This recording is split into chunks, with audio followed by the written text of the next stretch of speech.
மக்களை வணக்கம். நான் உங்கள் கோடங்கி. ஒரு சில வாரங்களுக்கு முன்னாடி பனையூர் அந்த பங்களா, பனையூர் அந்த அலுவலகம் இருந்துச்சு இல்லையா, தாவேகா கட்சியினுடைய அலுவலகம் இருந்த அந்த பகுதியில் பெரும் பரபரப்பு நிலவியது. அந்த பகுதி வாசிகள்லாம் பெரும் போராட்டத்தில் ஈடுபட்டாங்க. அவங்க எல்லாருமே உயர் வகுப்பை சேர்ந்தவர், நிறைய பணக்காரங்க, காசு நிறைய இருக்கவங்க, எந்த விஷயத்துக்கும் வெளியில வராதவங்க, ஓட்டு போட கூட வெளியில வராதவர்கள். ஆனா காலையில எந்திரிச்சு போய் ஓட்டு போடுற ஆள் யாருன்னு பாத்தீங்கன்னா சாமானியன், தினக்கூலியில் இருக்கிறவங்க, அடிமட்ட தொண்டர்கள், அடிமட்ட மக்கள். இவர்கள் தான் காலையில 6 மணிக்கே போய் கியூல நிற்கிறது, 7 மணிக்கு கியூல நின்று 8 மணிக்கு பூத்து திறந்த உடனே முதல் ஓட்டை போட்டுட்டு பெருமையாக பேசுகிறவர்கள் கடமை, ஜனநாயக கடமை ஆற்றுவர்கள் அவர்கள் தான்.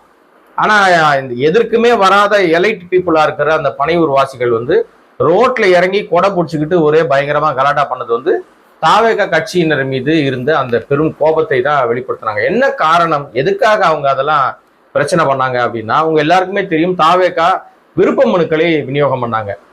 விருப்ப மனுக்கள் எல்லா கட்சியிலுமே தேர்தல் நேரங்கள்ல கொடுப்பாங்க. அதை போட்டியிட விரும்புகிறவர்கள்லாம் அதை போய் வாங்குவாங்க.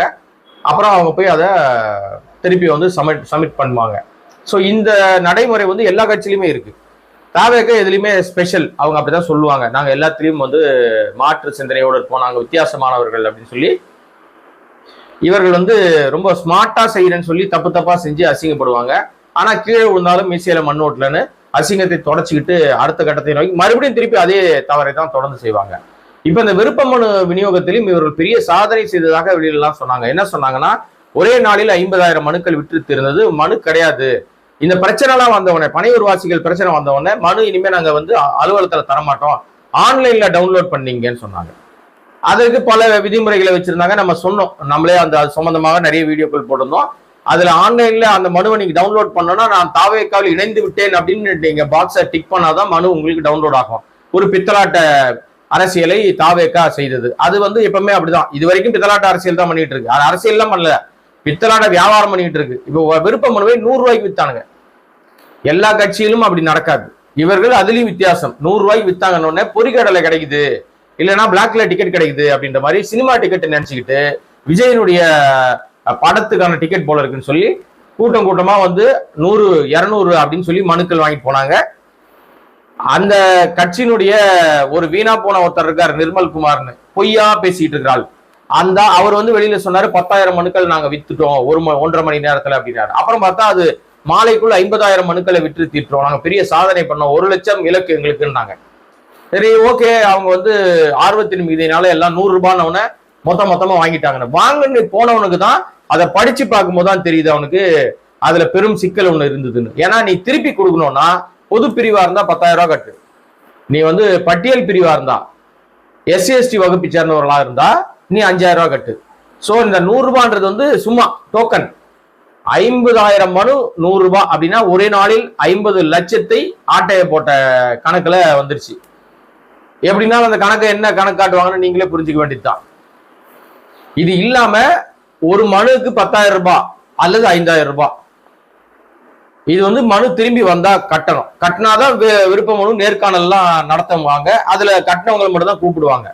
இது நடைமுறையில் இருக்கிற ஒரு விஷயம்.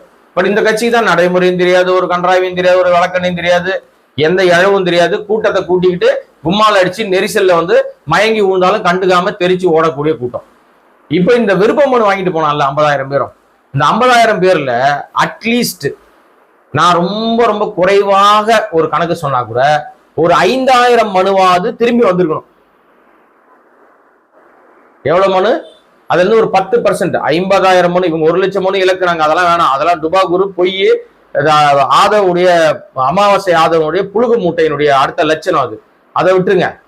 அந்த விட்டுதா சொல்லப்பட்ட 50,000 மனுக்கள்லயே 10% மனு திரும்பி வந்திருந்தாலும் 5,000 மனு வந்திருக்கணும். ஆனா அங்க எவ்வளவு மனு வந்திருக்குன்னு இது வரைக்கும் தெரியல. நேர்காணல் எப்போன்னு தெரியல. ஏன்னா விருப்ப மனுவே திரும்பி வரலன்றாங்க. வாங்கிட்டு போன எல்லாரும் வீட்டுல வச்சுட்டு அது என்ன பண்றதுன்னு தெரியல.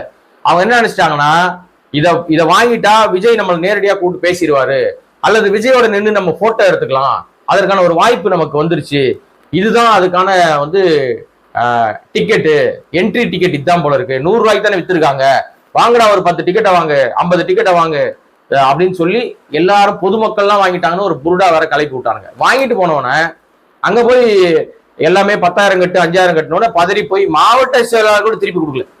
அதான் பிரச்சனையே. இப்ப 5,000 இப்ப நம்ம இருக்கிற தொகுதியே 234 தொகுதி தான். தமிழ்நாட்டுல மொத்தம் 234 தொகுதி தான் இருக்கு. இவங்க 234 தொகுதியில ஆட்களை போடுவதாகவே வச்சுக்கிட்டா கூட 234 தொகுதிக்கு ஒரு தொகுதிக்கு 2 பேர் இல்ல ஒரு தொகுதிக்கு 3 பேர் அப்படி கணக்கு போட்டா கூட 1000 மனுக்கள் கூட வராது. 1000 மனுக்கள் கூட திரும்ப வராது. நான் 50,000 மனுவில் ஃபில்டர் பண்ணினா கூட ஒரு 5,000 பேர் பணம் கட்டினா கூட ஒரு பெரிய தொகை வரும். அதுல ஒரு பெரிய வசூல் ஆட்டை போடலாம், சில கோடிகளை நம்ம எடுக்கலாம்னு புசி ஆனந்தும் ஆதவும் நினைச்சாங்க. அவர்கள் நினைப்பல மண்ணு போட்ட மாதிரி எந்த மாவட்ட செயலாளரும் பணத்தை திருப்பி கட்டவே இல்லை. அதாவது என்னன்னா விருப்ப மனு திருப்பி எடுத்துட்டு போய் கட்டவே இல்லை. ஒரு மனு கட்டி ஒரு மாவட்ட செயலாளர் 100 ரூபாய் அப்படின்னா 50 மனு 100 மனுல வாங்கினாங்க. அந்த மாவட்ட செயலாளர் வாங்கின 100 மனுவையும் ஃபில்அப் பண்ணி திருப்பி கொடுக்கணும்னா எத்தனை 10,000 கட்டணும், எத்தனை 5,000 கட்டணும் ஒரு கணக்கு இருக்கு. யார் காசு வச்சிருக்கா? ஏற்கனவே மிளகா அரைச்சிட்டீங்க, பதவிக்கு காசு வாங்கிட்டீங்க கோடி கோடியா, எம்எல்ஏ சீட்டுக்கு ஏற்கனவே பிக்ஸ் பண்ணி வச்சிட்டீங்க சில பேரை. இந்த மனு டிராமா விருப்ப மனு டிராமாலாம் ஏமாத்து வேலைன்னு தெரியுது. எப்படி அவன் பணம் கட்டுவான்? அவனுக்கே தெரிஞ்சு போச்சே. இவன் எவன் செத்தாலும் நம்மளை பார்த்துக்க மாட்டாங்கடா, நம்மளையே நம்பி ஒருத்தன் உள்ள வரான் பாஸ் வாங்கிட்டு.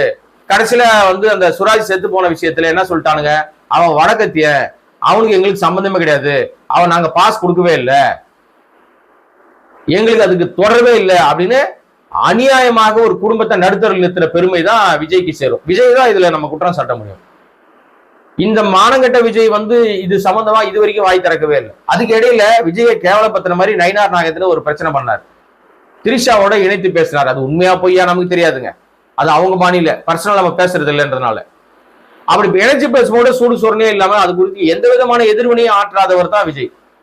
திரிஷா திடீர்னு பொங்கிட்டாங்கன்னு பார்த்தா உள்ள போய் பார்த்தா திரிஷா பேரே சொல்ல. யார் அவங்கள அந்த மாதிரி சொன்னாங்களோ அந்த பேர் சொல்லதுக்கு கூட திரிஷா பயப்படுறாங்க. எங்கடா பேர் சொன்னா நமக்கு பிரச்சனை ஆயிடும். இதுதான் இந்த தாவேகா லட்சணம். திரிஷாவை நம்ம விட்டுருவோம், அது நடிகை, அதனால அவங்கள பத்தி நம்ம பேச வேண்டிய அவசியம் இல்லை. இந்த விருப்ப மனு திரும்பி வராதது விஜய்க்கு அதிர்ச்சியா இருக்கும்னு நினைக்கிறீங்களா?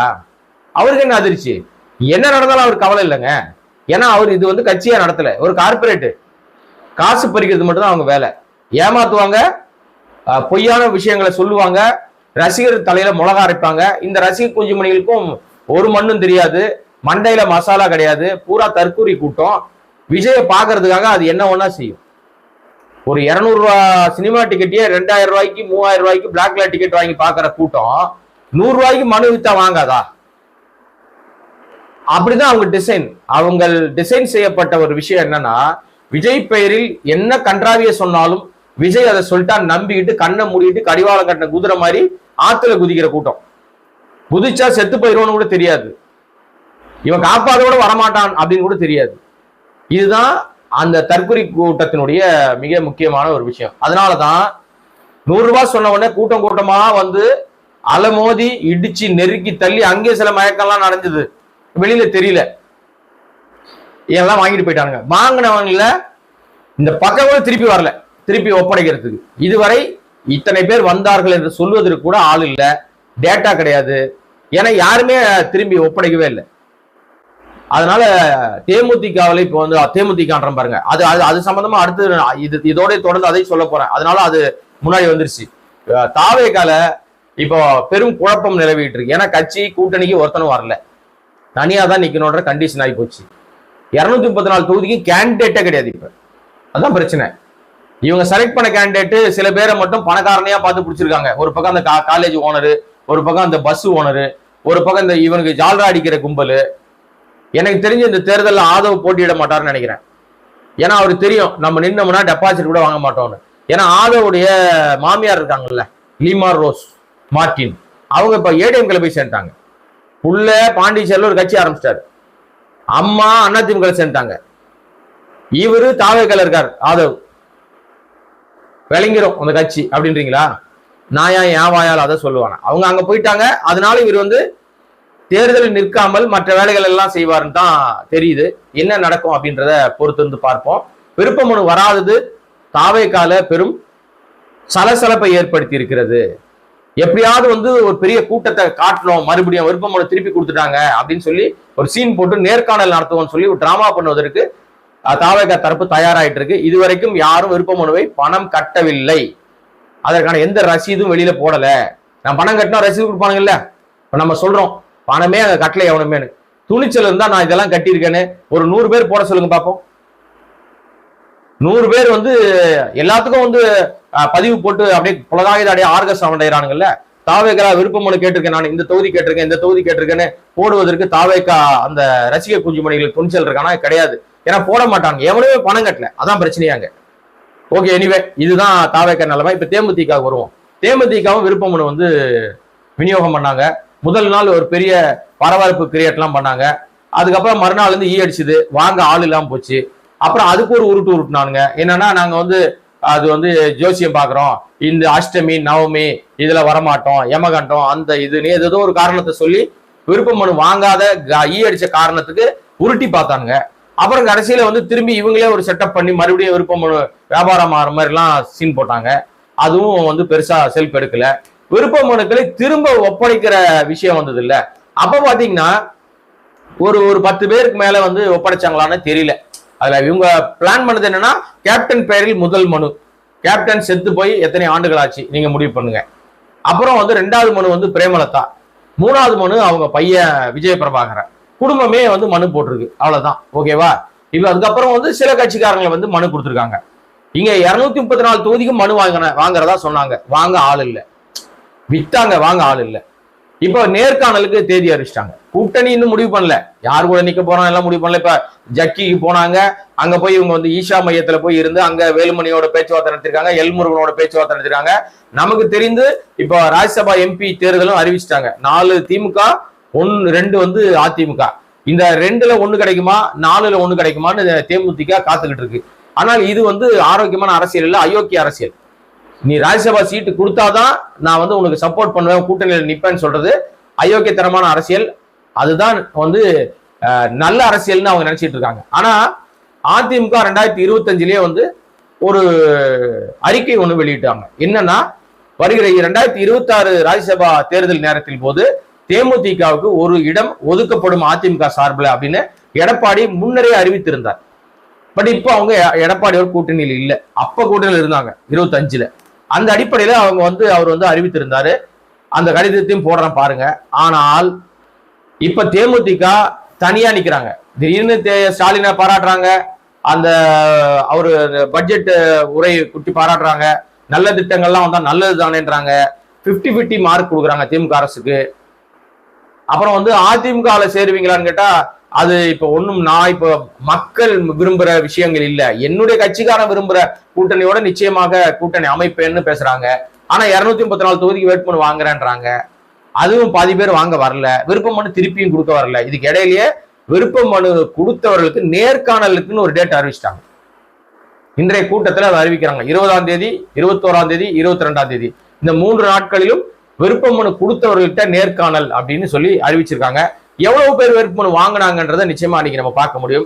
ஆனால் வேட்புமனு வாங்கினவங்க இல்ல விருப்ப நேர்காணலுக்கு வந்தவங்க மட்டும் கூட்டம் வரமாட்டாங்க. இது ஒரு கூட்டத்தை வந்து அங்க வந்து கிரியேட் பண்ணுவாங்க, ஒரு மாபை கிரியேட் பண்ணி மக்கள்கிட்ட வந்து ஒரு பெரிய பரபரப்பு, அரசியல் கட்சிகள் கிட்ட குறிப்பாக திமுக அதிமுக தலைமை கவனத்துக்கு போற மாதிரி ஒரு கூட்டத்தை கூட்டுவதற்கு வாய்ப்பு இருக்கு.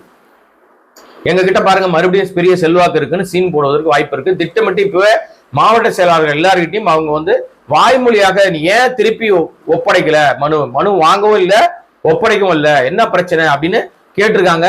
அன்றைய தினம் 20ஆம் தேதி, 21ஆம் தேதி, 22ஆம் தேதி, இந்த 3 நாட்கள்ல குறைந்தபட்சம் ஒரு மாவட்டத்துல இருந்தும் இத்தனை வண்டிகள் வரணும், ஒன்றியத்திலிருந்து இவ்வளவு வண்டிகள் வரணும், தேமுதிக அலுவலகம் இருக்கிற அந்த ஏரியாவே ஸ்தம்பிக்கணும், நமக்கு ஒரு பெரிய மாஸ் இருக்கு அப்படின்றத மீண்டும் காமிக்கணும்னு பிரேமலதா விஜயகாந்த் ஒரு திட்டம் வைத்து அது சம்பந்தமாக அவங்க மாவட்ட செயலாளர் பேசி இருக்கிறதாக ஒரு தகவல் வருது.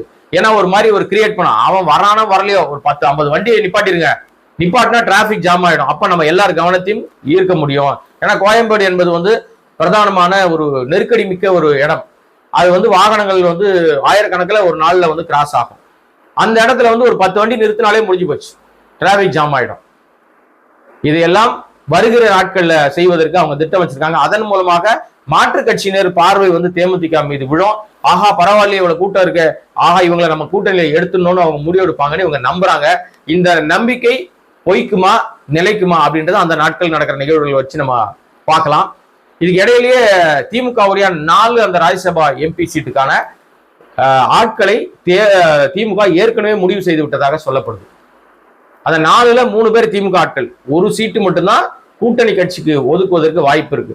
தேமுதிக வந்தால் கொடுப்பாங்க, ஆனா ஏற்கனவே கதவை சாத்தி வச்சிருக்காங்க, வரமாட்டாங்கன்னு அவங்க நம்பிக்கிட்டு இருக்காங்க. இதுக்கு இடையிலேயே வந்து இந்த முறை நடக்கிற 26 தேர்தலில் எம்எல்ஏ சீட்டை குறைக்கணும் அப்படின்னா ஒரு ராஜ்யசபா சீட்டை கொடுத்துட்டு எம்எல்ஏ சீட்டை குறைச்சிடலாம். அப்படி செய்வதற்கும் வாய்ப்பு இருக்கிறது.